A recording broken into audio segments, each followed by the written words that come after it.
Hello दोस्तों। भारत में एक से बढ़कर एक ऐतिहासिक किले हैं जो दुनिया भर में प्रसिद्ध हैं। दरअसल पहले राजा महाराजा किलों का निर्माण अपनी और अपने राज्य की सुरक्षा के लिए करते थे। देश में ऐसे कई किले हैं जो सैकड़ों सालों से वैसे के वैसे ही खड़े हैं जैसे पहले थे। क्या आप जानते हैं कि भारत का सबसे पुराना किला कौन सा है और कहाँ है? इसके बारे में बहुत कम ही लोग जानते होंगे। आज हम आपको इस किले के बारे में बताने जा रहे हैं। इस किले का नाम है किला मुबारक, जो पंजाब के भटिंडा शहर में स्थित है। इसे भारत में राष्ट्रीय महत्व का स्थापत्य होने का दर्जा प्राप्त है। इस किले का रखरखाव भारतीय पुरातत्व सर्वेक्षण विभाग के जिम्मे है। किला मुबारक को ईंट का सबसे पुराना और ऊंचा किला माना जाता है। करीब 14.5 एकड़ में फैले इस किले का इतिहास बहुत ही पुराना है। कहते हैं कि सन 1239 में इसी किले में महिमा शासक रजिया सुल्तान या सुल्ताना को उनके ही सेवक अल्तुनिया ने बंदी बना लिया था। दरअसल रजिया सुल्तान मुस्लिम एवं तुर्की इतिहास की पहली महिला शासक थी। इस वजह से इस किले को रजिया सुल्तान किले के नाम से भी जाना जाता है। इसके अलावा इसके और भी कई नाम हैं, जैसे भटिंडा किला, गोविंद घर, बकराम घर आदि। इस किले के अंदर एक गुरुद्वारा भी बना है जिसे पटियाला के महाराजा कमर सिंह ने बनवाया था। सिखों के गुरु नानक देव, गुरु तेग बहादुर भी इस किले में आ चुके हैं। इनके अलावा सिखों के 10वें गुरु श्री गोविंद सिंह जी भी वर्ष 1705 में यहाँ आए थे। कहते हैं कि एक बार मुगल शासक बाबर ने अपने साथ कुछ तोपें लेकर इस किले में आया था, जिनमें से 4 तोपें यहाँ अभी भी मौजूद हैं। इस किले में कुषाण काल की ईंटें पाई गई हैं। कुषाण प्राचीन भारत के राजवंशों में से एक था। सम्राट कनिष्क भी कुषाण वंश के ही थे, जिनका राज भारत और मध्य एशिया के कई भागों पर था। माना जाता है कि इस किले का मूल निर्माण कनिष्क और राजा दाब ने ही किया था। हालांकि यह पक्के तौर पर नहीं कहा जा सकता कि किले का निर्माण किसने करवाया था।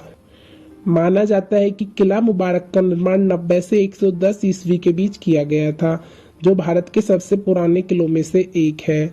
यह किला पर्यटकों और इतिहास प्रेमियों के घूमने के लिए बठिंडा की सबसे अच्छी जगहों में से एक है, जो हर साल हजारों पर्यटकों की मेजबानी करता है। किला मुबारक का शांत वातावरण और नाव जैसे किले का आकार पर्यटकों को काफी आकर्षित करता है। इसलिए पर्यटकों के साथ यहाँ फोटोग्राफर भी किले की खूबसूरत तस्वीरों को कैप्चर करने के लिए आते हैं। किला मुबारक का इतिहास। किला मुबारक भारत के सबसे प्राचीन किलों में से एक है, जिसका इतिहास हमें कई सौ साल पहले ले जाता है। किला मुबारक का निर्माण 90 और 110 ईस्वी के बीच राजा डब द्वारा किया गया था, जो वीना पाल के पूर्वज थे। किला मुबारक ने कई लड़ाइयों और आक्रमणों के गवाह के रूप में काम किया है। किला मुबारक के निर्माण का प्राथमिक उद्देश्य यह सुनिश्चित करना था कि हुन सम्राट कनिष्क के राज्य पर आक्रमण न करे। 11वीं शताब्दी में राजा जयपाल द्वारा आत्महत्या करने के बाद महमूद गजनी ने इस शानदार किले पर कब्जा कर लिया। 10वें सिख गुरु गुरु गोविंद सिंह ने भी वर्ष 1705 में किले मुबारक का दौरा किया था। बाद में किले के भीतर एक गुरुद्वारा का निर्माण किया गया था। महाराजा आला सिंह ने 17वीं ईस्वी में किले पर कब्जा कर लिया और किले का नाम बदलकर फोर्ट गोविंदगढ़ रख दिया।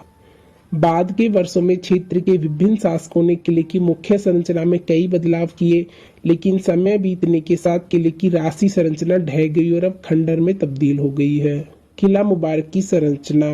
किला मुबारक पंजाब की सबसे प्राचीन संरचनाओं में से एक है, जो एक राजसी और पुराने जमाने के द्वार के साथ पर्यटकों का स्वागत करता है और उन्हें एक शाही अनुभव प्रदान करता है। किला मुबारक भारत के सबसे ऊंचे किलों में से एक है, जिसकी ऊंचाई 118 फीट है। इस किले का निर्माण छोटी ईंटों से किया गया है।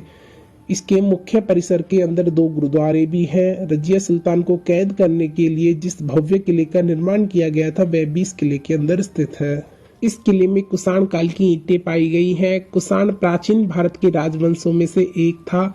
सम्राट कनिष्क भी कुषाण वंश के ही थे, जिनका राज भारत और मध्य एशिया के कई भागों पर था। माना जाता है कि इस किले का मूल निर्माण कनिष्क और राजा दाब ने ही किया था। हालांकि यह पक्के तौर पर नहीं कहा जा सकता है कि किले का निर्माण किसने करवाया था। अगर हम बात करें इसकी वास्तुकला की, तो आपको बता दें कि इस किले की वास्तुकला इस्लामी शैली से निर्मित की गई है। किला मुबारक के आसपास घूमने की जगह। यदि आप किला मुबारक किले का ट्रिप पर जाने वाले हैं, तो हम आपको बता दें कि भटिंडा में किला मुबारक के अलावा भी एक से बढ़कर एक पर्यटक स्थल मौजूद है, जिन्हें आप अपनी यात्रा में घूमने जा सकते हैं। तो आइए जानते हैं मुबारक किले के आसपास में घूमने की जगह। Rose garden, Chetak park, Damdama Sahib Gurdwara, Pir Haji रतन का मजार, लाठी जंगल, बीर तालाब जू, मैसूर खान मंदिर इत्यादि जगहों पर आप घूमने जा सकते हैं। किला मुबारक की एंट्री फीस। किला मुबारक की ट्रिप पर आने वाले पर्यटकों को बता दें कि किला मुबारक में प्रवेश और यहाँ घूमने के लिए कोई भी फीस नहीं है। आप यहाँ बिना किसी शुल्क का भुगतान किए आराम से घूम सकते हैं। किला मुबारक की टाइमिंग। यदि आप किला मुबारक घूमने जाने वाले हैं और किले की टाइमिंग के बारे में सर्च कर रहे हैं तो हम आपको बता दें, किला मुबारक सोमवार को छोड़कर प्रतिदिन सुबह 9 बजे से शाम 5 बजे तक खुला रहता है। आप इस दौरान कभी भी यहाँ घूमने आ सकते हैं। किला मुबारक घूमने जाने का बेस्ट टाइम। भटिंडा पंजाब का खूबसूरत शहर है जो अपने पर्यटक स्थल और प्राकृतिक सुंदरता के लिए जाना जाता है। यदि आप किला मुबारक और भटिंडा के पर्यटक स्थलों की यात्रा के लिए बेस्ट टाइम सर्च कर रहे हैं तो हम आपको सर्दियों के मौसम में अक्टूबर से मार्च के बीच भटिंडा घूमने जाने की एडवाइस देंगे, क्योंकि इस समय भटिंडा का मौसम बहुत सुहावना होता है और यहाँ के पेड़ पौधे भी हरे भरे होते हैं। जबकि आमतौर पर भटिंडा में गर्मियां बेहद गर्म होती हैं, जिस दौरान भटिंडा का तापमान लगभग 45 डिग्री सेल्सियस को भी पार कर जाता है। इसलिए गर्मियों के महीने में किला मुबारक और उसके आसपास के पर्यटक स्थलों की यात्रा करने से बचें। तो दोस्तों, यह था भटिंडा में स्थित किला मुबारक से जुड़ा संपूर्ण इतिहास। आपको वीडियो कैसी लगी हमें कमेंट करके बताएं। वीडियो पसंद आए तो लाइक, शेयर एंड सब्सक्राइब करें। थैंक्स।